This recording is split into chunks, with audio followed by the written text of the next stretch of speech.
Hola amigos, ¿cuándo fue creado el hombre? Esta pregunta que tradicionalmente ha distanciado la ciencia de las religiones cristianas, parece ser que ellas nunca estuvieron tan distantes. La teoría de Charles Darwin en el origen de las especies ubica al hombre al final de una serie de cambios que se llegan por selección natural. Mientras que Gregor Mendel ubica al hombre al final de una serie de mutaciones genéticas aleatorias. La ciencia nos ha regalado una larga lista de niveles de desarrollo del cerebro del hombre, teniendo en cuenta su peso y las características funcionales que logran. Nombraré los tres últimos, no es el tema de nuestra charla. Comencemos por el Homo erectus, que estuvo sobre la Tierra hace 200.000 años aproximadamente. Seguidamente aparece el Homo neandertal, que estuvo sobre la Tierra aproximadamente hasta hace 50.000 años. Y por fin aparece el Homo sapiens. Le dan una antigüedad de 50.000, 40.000 años. Pero ustedes saben, el desarrollo del cerebro no se da a brincos, ni será de la noche a la mañana, sino en pequeños cambios a través de años y siglos.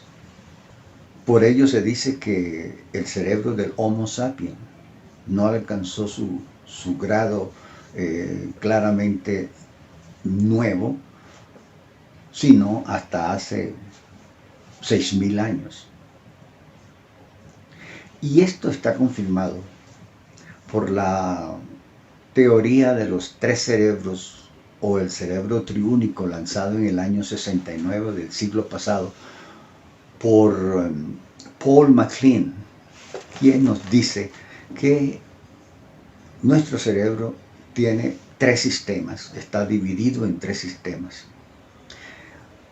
Comienza por el sistema reptiliano, que es el sistema básico, funciones primarias. Las funciones elementales de buscar alimento, de buscar seguridad, buscar refugio, y el de la reproducción. Ese era un cerebro que tenía esas funciones apenas para supervivir. Posteriormente aparece otra corteza al cerebro llamado el sistema límbico. Esta corteza le da al hombre la capacidad de sentir, es decir, tiene emociones. Al tener emociones, aprende a tener preferencias, es decir, rechaza algunas cosas mientras que prefiere otras. Su alimento lo escoge según su gusto. Vive en entornos que le sean amigables. Se puede decir que inclusive alcanza la emoción del enamoramiento, puesto que tiene ya la facultad de rechazar lo que no le gusta y atraer lo que le gusta. Finalmente, aparece una tercera corteza en el cerebro que se llama el sistema neocórtex, una corteza superficial del cerebro que nos da la capacidad más compleja, esas capacidades complejas y abstractas, como la capacidad de suponer, de investigar, de sacar conclusiones, de analizar, de buscar situaciones en las que se llega a través de razonamientos abstractos, de pensar en el futuro y pensar en el pasado. Adquirimos una facultad que realmente nos distingue de los animales. Y adquiere una capacidad todavía muy grande, que es la capacidad de reconocer una fuerza superior, la cual es origen de todo lo existente.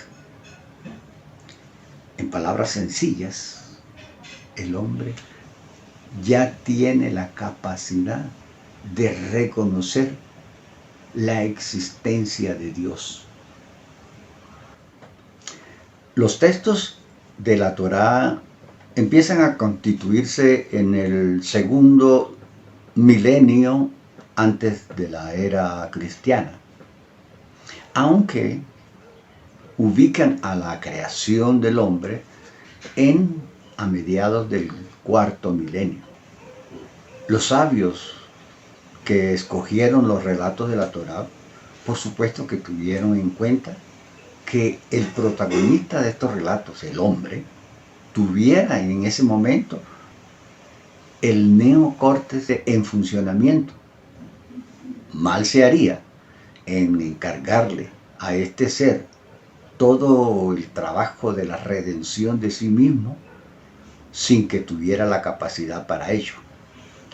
Lo que quiere decir que el Adán que nos cuenta el Bereshit no fue el primer hombre creado, sino el primer hombre que tuvo todas sus facultades cerebrales dispuestas para hacer ese trabajo tan difícil como es la redención de sí mismo. Mal se haría en encargarle esta responsabilidad a un ser que no tuviera esas capacidades. La Torá en su capítulo 6, versículo 4, nos dice: fue entonces y también más tarde cuando aparecieron los Nefilim en la tierra, cuando los hijos de Jachén cohabitaron con las hijas de los hombres, quienes le dieron descendencia. Ellos fueron los héroes de antaño, los hombres de renombre. Surgen muchas preguntas. ¿Quiénes eran los Nefilim? ¿A qué se refiere la Torá cuando dice los hijos de Jachén? ¿Acaso se buscaba una mutación genética con que estos personajes tuvieran descendencia con las hijas de los hombres? Muchos de estos relatos también se encuentran en otras mitologías de otras civilizaciones previas a la civilización hebrea.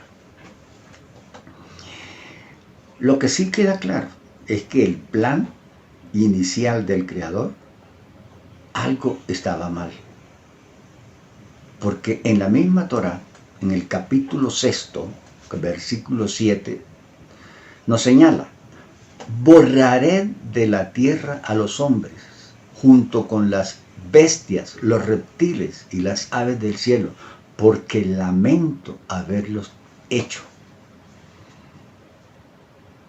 Algo iba tan mal que había que abortar la creación. Por fortuna apareció Noé, el constructor del arca, que fue el primer hombre que dio muestras de que este ser ya tenía algo de la tercera corteza, la neocórtex, desarrollada, capaz de reconocer una voluntad superior y capaz de visualizar en el futuro para hacerse trabajo ahora y tener la salvación después.